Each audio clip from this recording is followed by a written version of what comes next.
Otázky a odpovede k videu Smoothie. Video, ktoré zdá sa prišlo v pravú chvíľu, v správny čas, zaujalo vás, zodpovedalo vám otázky, našlo si správnu odozvu a zdá sa, že zahrkalo aj niekoľkými kameňmi v žlčníkoch.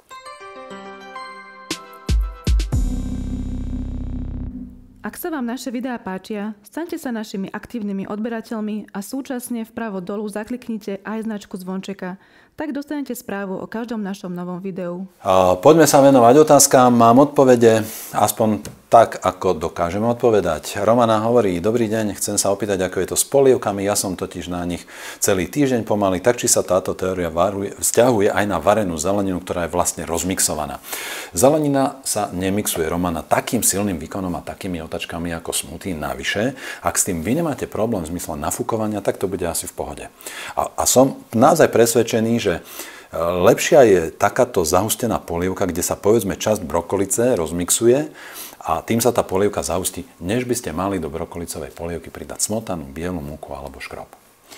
Marek, zaujímalo by ma, podľa čoho ste vyrátali tie limity na zdravú výživu 2 decilitre smoothie, aj to nie každý deň. Marek, vychádzal som z toho.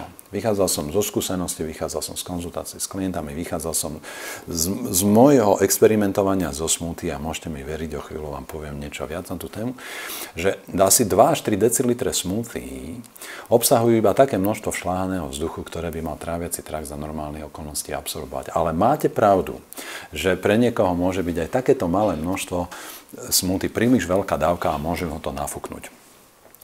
Viera má veľmi zaujímavú otázku. Hovorí, že je známy, je na jablká a podobné ovocie alergický. Hneď ako sa dotkne úst, tak nastáva alergická reakcia a spuchnú mu pery. Ale keď si jablko rozmixuje s trochou vody a stane sa z tohoto smoothie, nič sa nestane. Je možné, že pre alergikov by toto mohlo byť riešenie? Viera, neviem vysvetliť túto situáciu. Môže mať len nejakú svoju akademickú úvahu. Neviem to vysvetliť, ako je to možné. Ak váš známy nešupe tie jablka pred mixovaním, lebo veľa ľudí, ktorí má problém s nejakým alergénom jablka, má problém s alergénom, ktorý je v šupke a po ošúpaní jablka problém zmizne. Ale ak váš známy nešupe jablka predtým, než si z nich robí smoothie, tak potom možno to vysvetliť aj takto. Keď jablka hryzie, tak vytvára kontakt so sliznicou úst, ktorá je stigmatizovaná, je oveľa senzitívnejšia, ten kontakt je dlhší, ten kontakt je priamejší, nie je tam ochranná vrstva hlienu, ako je to v žalúdku. A keď sa to rozmixuje a prehltne to ten človek, tak doba kontaktu jablka a jablkových alergénov so sliznicou úst sa podstatne skráti. A celá situácia vlastne ako keby ten imunologický konflikt sa prenáša do žalúdka, kde ale sliznica nemusí byť tak stimulovaná, tak stigmatizovaná teda a dráždená jablkovými alergénmi a tam tá reakcia buď nemusí byť vôbec, alebo môže byť taká slabá, že ju človek v podstate nepociťuje, nevníma a preto interpretuje situáciu, že vlastne nemám žiadny problém. Filip sa pýta, ako by sme odporúčali nahradiť orechy, trpí alergiou na všetky druhy orechov, okrem pistácií, ale aj na sezam, semiačka, slnečnicové, čia, akékoľvek a cereálne pečivo. Vopred ďakujem. Filip, no to mi je ľúto. Robia vám problémy aj arašidy, lebo pýtam sa to preto, lebo oni síce botanicky nie sú orechy a majú podobné zloženie, ale sú ľudia, ktorí nemajú problém s arašidami, ak majú problém s orechami. Ale je pravda, že sú ľudia, ktorí majú s arašidami veľmi často problém nejakého imunologického konfliktu. Tiež. Ak netolerujete ani arašidy, tak by som povedal, že dobrou alternatívou tuku, keď už si to chcete dať do toho smoothie, tak je avokádo alebo rastlinné oleje. Simona sa pýta, aký mám názor na rozmixované polievky. Myslím, že už sme to trochu riešili, ale len pripomeniem, že ak netrpíte nejakými poruchami, tak rozmixovaná polievka v zmysle nafúkovania a podobne, tak by tá rozmixovaná polievka asi nebol nejaký problém. Ak ale trpíte poruchami trávenia, vrátane nafúkovania, krčmi, bolestiami a podobne, tak mixované polievky by ste asi naozaj nemali konzumovať, najmenej často, najmenej denne. Je to totiž potom v skutočnosti ako sytený nápoj. Naozaj nerozumiem niektorým smiešným výhradám a takým akože múdrym útokom a trebárs na toto video, smoothie. ktoré nám prišli a na ktoré určite budem reagovať v samostatnom videu, už sa na to veľmi teším. Občas nám totiž napíšu nejakí takí internetom presvedčení ľudia a je dobre sa pozrieť na spôsob ich uvažovania, na tie konštrukcie, na tie slovné spojenia. Reagovať na to považujem za užitočné, pretože môžeme z toho možno získať nejaké antidotum proti tomu informačnému chaosu a bude to asi aj trochu zábavné. Čo teda, pýta sa Muminek, keď sa malým deťom dáva všetko rozmixované? Myslím, že toto sme už riešili, Muminek, ale mám tu ešte pohľad z inej strany. Ja si pamätám, že keď sme boli malí, tak sme dostávali zeleninové a ovocné kaše, ktoré neboli rozmixované, ktoré boli pripravené pasírovaním. Rozvarená zelenina alebo ovocie sa pretlačili cez také veľmi jemné sitko, zachovala sa v tom vláknina, nebolo to spenené, nebol tam šľahaný vzduch, čiže takto k žiadnemu zavzdušneniu ani tráviaceho traktu nedošlo. Mixovanie samozrejme prípravu uľahčuje, ale skutočne pridáva do tej kaše alebo píre aj nejaký plyn naviac. Toto by pre väčšinu detí nemuselo byť problém. Ale pre deti, ktoré trpia kolikom alebo nejakými poruchami trávenia, zlá stolica, nafúkovanie krče a podobne, to naozaj môže byť príčinou, že sa tie problémy zhoršia, že sa ich nevedia zbaviť a že nemusia pomôcť ani probiotiká. Množstvo šľahaného vzduchu pri mixovaní, pri tých najmä tých vysokých otáčkach alebo príprave smoothie závisí od rýchlosti turbíny, doby mixovania, množstva vody, teda konzistencie, teploty a doby státia. Pri vysokých otáčkach, riedkej konzistencii a dlhšej dobe mixovania pochopiteľne je v tom pyré alebo v tom smoothie oveľa viac vzduchu. Veľmi dôležitá otázka pre moje dieťa, píše Mike. Používam steamer, blender, kde zeleninu mašina najskôr uvarí, potom mixuje. A tak znamená to, že dávam svojmu dieťaťu. Mike, myslím, že sme túto otázku už vyriešili v predošlých. Verím, že tam nájdete odpoveď na svoju otázku. Miroslav tvrdí alebo píše, že vaše argumenty proti smoothie sú aj podložené nejakou štúdiou, alebo sú to len vaše úvahy. Miroslav, k tomuto sa veľmi podrobne vyjadrím k videu, ktoré som už avizoval. Pokračujete, že sa vám zdá, že je to veľmi zjednodušené a tendenčné. Môžete si byť istí, že to nie je zjednodušené a že to vôbec nie je tendenčné. Mrzí ma, ak som videom smoothie zasiahol vašu konštrukciu tak, že sa alebo rozpadla, alebo sa výrazne poškodila. A že potom nastáva takáto reakcia. Možno ste to video nevideli celé, možno nie pozorne. Hovoril som na záver videa, akú dávku odporúčam, ak sa človek teda smoothie rozhodne konzumovať. A hovoril som aj o surovinách. Na našej stránke Encyklopédia nájdete na tú tému aj recepty. Ja si nemyslím, že každé smoothie musí vyzerať tak, že už raz niekto vypil a moc mu nesadlo. Ja mám radšej, keď už smoothie, tak nech to je jednofarebné, úžasné smoothie, mrazené černice a cvikla, varená cvikla. Výborná vec, možno trochu javorového sirupu na osladenie, ak potrebujete. Báječné, jednofarebné, krásne. Natálii píše, smoothie pijú jen malou púlku skleničky a dělám to iba bičce, která mnoho ovoce nerozkouše normálne. Tak to uvítá a väčšinou dělám jen 3 suroviny. Je to OK? Natália, myslím, že ak vy nemáte problém s nafúkovaním, táto malá porcia smoothie pre vás je úplne v poriadku. Pre tú starú mamu je to výborné riešenie. Nezabudnite, že vy ale potrebujete aj zeleninu alebo ovocie vo forme šalátu alebo dusené zeleniny bez mechanickej úpravy. Jana, na druhej strane hovoríte, že keď spravím smoothie napríklad z pupavy, koncentrát je príliš silný a v priamom kontakte s črevným nervovým systémom a to spôsobuje problémy s trávením, ako sú aj hnačky a zápchy. A na druhej strane vravíte, že kvôli tomu, že spravím smoothie, všetko ostane v tenkom čreve a do hrubého čreva sa skoro nič nedostane. Nie je náhodou črevný nervový systém aj hrubé črevo a zápchy alebo hnačky nesúvisia predovšetkým s ním? Mohli by ste to viac ozrejmiť? Jana, je mi ľúto, ak som nebol zrozumiteľný, nemám s tým žiadny problém. Samozrejme. Črevný nervový systém nachádzame v priebehu celého tráviaceho traktu. Od dutiny ústnej po konečník. A je pravda, že ak vyrobíte koncentrát, povedzme z tých púpavových listov, tak toto príde vo vysokej koncentrácii to príde do kontaktu relatívne na malej ploche s nervovým systémom. A ak vyvolá takáto kombinácia alebo takéto zloženie, nejaké poruchy trávenia, krče, bolesti a podobne v tých horných častiach tráviaceho traktu, tak to je spôsobené mechanizmom, ktorý som popísal. Nevidím žiadny rozpor v tom. Pokúšam sa porozumieť a pokúšam sa to vysvetliť.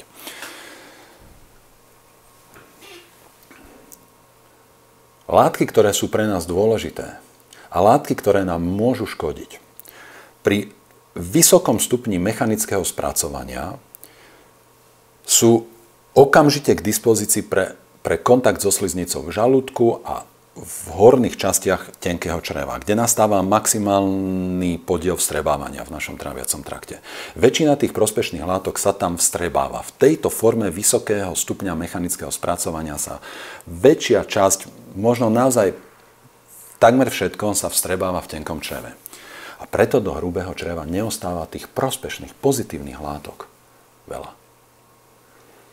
Ale váš problém s dráždením hrubého čreva nemusí byť spôsobené horčinami z púpavy, ktoré rozmixujete a dráždia váš žalúdok.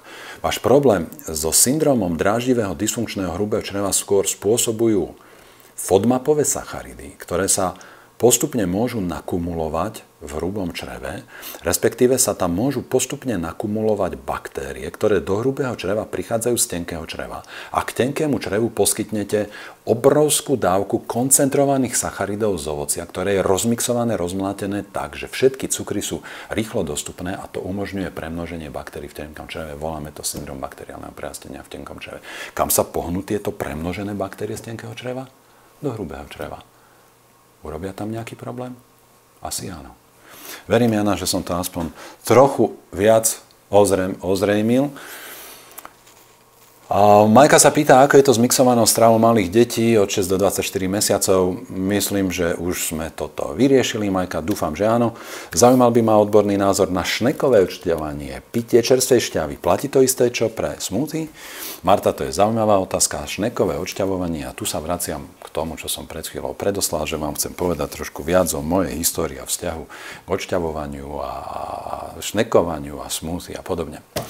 To šnekové odšťavovanie je tiež pre mňa problematická technológia úpravy a spracovania zeleniny a ovocia. Prečo? Pretože sa opäť zbavíte tých najdôležitejších, z dnešného pohľadu naozaj mimoriadne dôležitých, asi naozaj najdôležitejších zložiek, a to je vláknina rôznych foriem a množstvo ďalších látok, ktoré sú na vlákninu naviazané. A to je naozaj veľká škoda. Verte mi, mal som svoj prvý odšťavovač už v roku 1989. V roku 1990 som mal svoju prvú knihu od doktora Volkera, ktorý bol svetoznámy odšťavovač. A bol som nadšeným zástancom šťav a onedlho na to smoothie. Myslím, že v Teleráne sme ako prví v našej krajine ukazovali smoothie niekedy v roku 1997. Ale nahromadené informácie o tráviacom trakte, moje skúsenosti z našej praxe, módne trendy, kombinácie a ďalšie rizikové vplyvy, ktoré prispievajú k rozvoju tých častých poruch trávenia, s ktorými sa tak často v posledných rokoch stretávam, tak ma presvedčili, že ani odšťavovanie, ani šnekovanie, ani smoothie, že to nie je pre ľudí, prinajmenšom pre ľudí, ktorí trpia nejakými poruchami trávenia už teraz, že to je veľmi nevhodný spôsob. Že to nie je vhodný spôsob mechanickej úpravy a nie je to vhodné na častú a pravidelnú konzumáciu. A tí z vás, ktorí ešte netrpíte problémami a presviečate ma, že vám to nič nerobí a nemôže sa nič stať, počkáme si. V žiadnom prípade nechcem byť zlomyselný, samozrejme, ale viete, poznáme ľudí, ktorí mohli 20 rokov jesť hocičo. Mohli jesť aj železné klince. A ich tráviaci trakt bol taký odolný a taký zázračný. A nikdy sa im nič nestalo. A jedného dňa začali obrovské problémy a chodia ku mne zničení ľudia, ktorí sa 5-6 rokov, 7 rokov, 10 rokov trápia s problémami, s ktorými im nikto nevie pomôcť. Ak máte tráviaci trakt, ktorý má stabilnú mikrobiotu, toto je obrovský dar. Chránte si to. Nezničte si to. Hocičím. A myslím, že smoothie k tomu naozaj môže veľmi prispieť. K tomu ničeniu, k tej devastácii, k tomu poškodeniu črevnej mikrobioty. Zistil som, že odlišnosť medzi ľuďmi, ktorí trpia nejakými funkčnými poruchami trávenia, nehovorím o ťažkých diagnózach, ale funkčnými poruchami trávenia na jednej strane a ľuďmi, ktorí v podstate nemusia brať na nič naozaj ohľad a nič im nenaruší trávenie, tak ten rozdiel medzi nimi je v tom, akú stabilnú majú črevnú mikrobiotu, črevnú, aj žalúdkovú, aj pažerákovú, akú mikrobiotu majú v žlčníku, ako dobre im to vnútorné prostredie dokáže absorbovať nejaké výkyvy a odchýlky v zložení stravy. Ak máte dobrú mikrobiotu, ak máte stabilné vnútorné prostredie tráviaceho traktu, nezničte si ho. A ak si nedáte povedať, tak vám želám, aby ste si na to spomenuli a aby ste potom našli spôsob, ako si pomôcť naspäť dostať všetko aspoň trochu do pohody. Mňa by zaujímalo, pýta sa Alexandra, či robím dobre, ak si lanové semeno tesne pred konzumáciou pomeliem, alebo podľa videa by som ich mala radšej jesť celé? Alexandra, ak vám mleté lanové semeno nespôsobuje žiadny imunologický konflikt, ktorý by sa mohol prejaviť krčmi, bolestiami, hnačkovou stolicou a podobne, zhoršením hemoroidov napríklad tiež, tak prednostne konzumujte mleté alebo drvené lanové semeno. Získate z neho aj to železo, ktorého je tam veľmi veľa, aj E-vitamín, aj B-vitamíny, aj esenciálne mastné kyseliny. V drvenej forme lanové semeno samozrejme je lepšie. Ak vám toto ale robí niektorý z problémov, ktoré som spomenul, tak skúste užívať lanové semeno celé. Získate z neho veľa vlákniny. Aj to je veľmi užitočná vec, ktorú vám lanové semeno môže poskytnúť. A možno dôležitý dovetok, ktorý vás baví zbytočných komplikácií doma v kuchyni. Zabudnite na internetové keci na tému čerstvo zomletého lanového semena, lebo inak je to toxické a to, čo predávajú v obchode, je úplne zlé. Nie. Na stránke Kanadskej asociácie producentov lanu nájdete informáciu, že ich analýzy po mechanickom spracovaní lanového semena ukázali, že zomleté lanové semeno a podrvené lanové semeno ani po 300 dňoch uskladnenia pri izbovej teplote nezmení chuťové vlastnosti a ani zásadným spôsobom nezmení zloženie mastných kyselín, nedojde tam k žiadnej zásadnej oxidácii. Čo je veľmi zvláštne, pretože všetci poznáme, že keď sa zabudne v kredencii na Vianoce zomletý mak, tak za 3 dní je taký horký, že sa nedá jesť a naozaj ho nejedzte, lebo je to už toxické. A nie je to toxické, pretože by vás to zabilo, ale pretože je tam veľa mastných kyselín, ktoré vzniknú, veľa voľných radikálov z mastných kyselín, ktoré tam vzniknú tým státím za veľmi krátku dobu. V lanovom semene z nejakého dôvodu k tomuto nenastáva. Možno je tam viacej antioxidantov. Možno je tam nejaká dobrá kombinácia. Možno sú tie polynenasytené mastné kyseliny lepšie chránené niečím. Vyskúšajte si to a presvedčite sa o tom, že hovorím pravdu. Pokojne si teda kúpte zomleté alebo drvené lanové semeno, je to balené v ochrannej dusíkovej atmosfére. Pokojne si zomlite doma sama celé lanové semeno na dlhšiu dobu. Dajte si jedno kúpené alebo doma zomleté do skleneného pohára, do chladničky na dvere. Pokojne vám to tam vydrží mesiac, dva, bez akejkoľvek újmy na svojom vlastnom zložení alebo na vašom zdraví. No a to je na dnes všetko. Držme sa zdravého rozumu a on sa bude držať nás. Viete, že sa môžete stať spoluautormi našich videí? Do komentu pod video napíšte tému, ktorá vás zaujíma a možno práve tú vašu onedlho vyberieme.